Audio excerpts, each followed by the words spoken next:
Well, here we are in the fourth step of the virtual coaching roadmap, where we're taking a really careful look at teacher learning communities.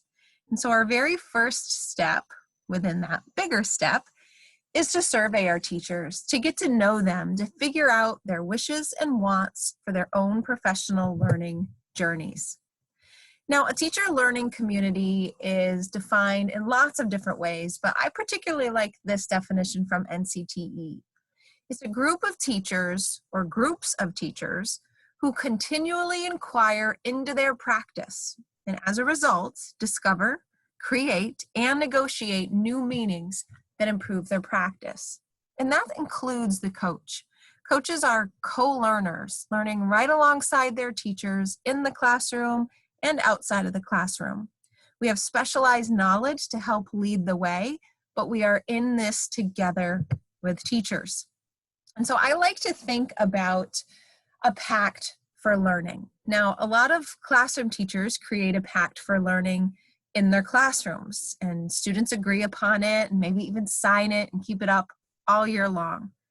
But I like to think about my own principles for learning, my own pact that I would have with teachers. And so this is what I believe about teacher learning communities. I believe that we're lifelong learners and learning is never complete. I believe that we work better together and that everyone should have a voice in the professional learning community and in what their own professional learning journey looks like. I believe that everyone plays a part, every single member of the school community, and that together we learn from our practice, which is the most important way to make an impact to students. And overall, we're in charge of our own journey.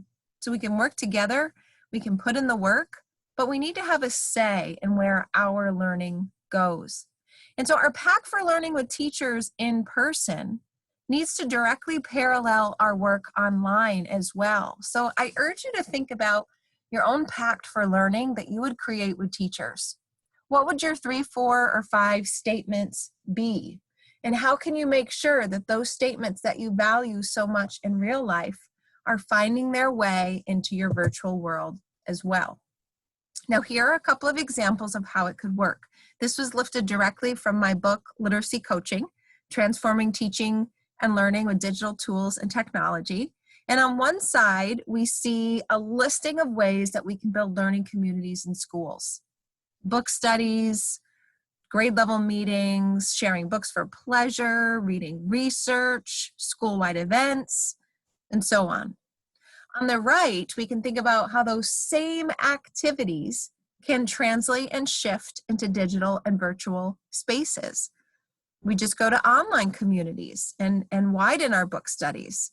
We can share our reading and writing lives, but with digital tools. We can still discuss literacy research, but we can annotate digitally and collaborate through Google Docs. So I wanted you to see this so that you can really be sure that what you're envisioning for your virtual learning community is the same as what you would envision for your in-person learning community, with just, of course, a few tweaks in how that happens. So just like students, it's really important to follow the lead of the learner. Where are your teachers at? How do we get to know them? How do we know what they're great at? How do we know what they want to know next? How do we know what they need to know next? And so this can be done with some basic conversations, in person, online, emails, Zoom session, telephone calls, text messages, right? There's a couple of different options that we have. But I want to talk to you about, I'm just going to put them all up. There we go. I want to talk to you about the Google survey. Now, for me, I absolutely love Google surveys because not only does it give me the information that I need quickly, but it helps me display that information to the teachers that I'm working with so they can clearly see why I'm making the coaching choices that I am. The same can be said of student data. What data do we have that says we need to go to this particular topic? What does our curriculum say that we need to dive into? What do our standards say that we need next? And so we have all of these different places where we can decide where to go in PD. But if we don't follow the lead of the learner, if we don't follow where teachers currently are, then it's not going to make a difference. Right? We have to know what they want, what they need, and how it will be best to get that information to them. So I love the Google form. And I'm going to click on mine so that you can see the actual form. And I've included a copy of this if you want to borrow the template. But basically, it's just a very simplistic form. The quicker, the better. What matters most to you right now? What is the best way for you to learn right now? To give you some information about how you might structure your coaching, live, on demand, or one-to-one. And what's one thing you need to know for tomorrow? Now, I like the structure because the first question helps me to plan long-term.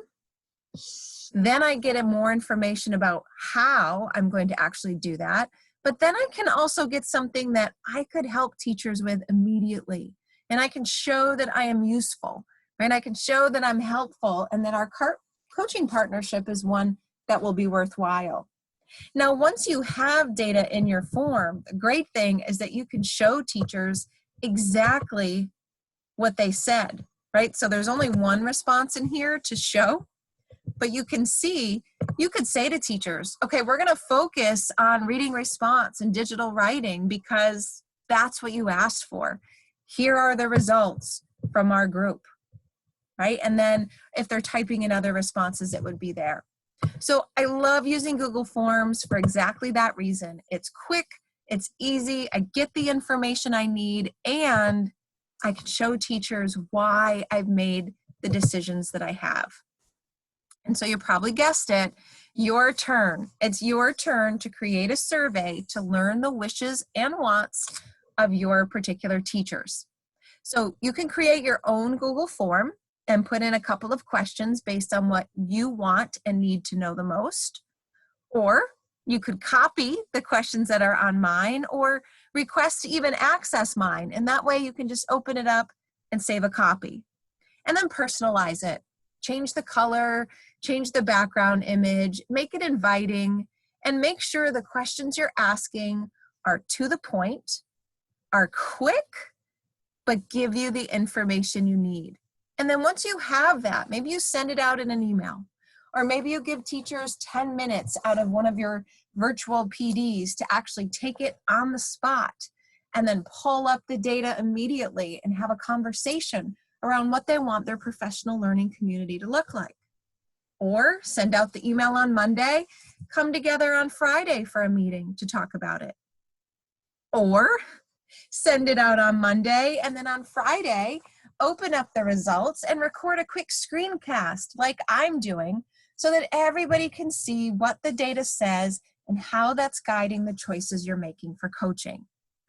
Few minutes to make, a few minutes to take, but has a lasting impact on the kind of coaching that you can provide, on the kind of learning communities that you can create, and on the ways that you can think forward in your coaching. Make sure it meets their needs and make sure it also matches the vision that you have for the position too, which is something, as you've seen, is always important to keep coming back to. So go ahead and get started creating one or request access to mine. And if you're up for it, share it with me. I'd love to see the kinds of questions that you're asking to get the information that you need next.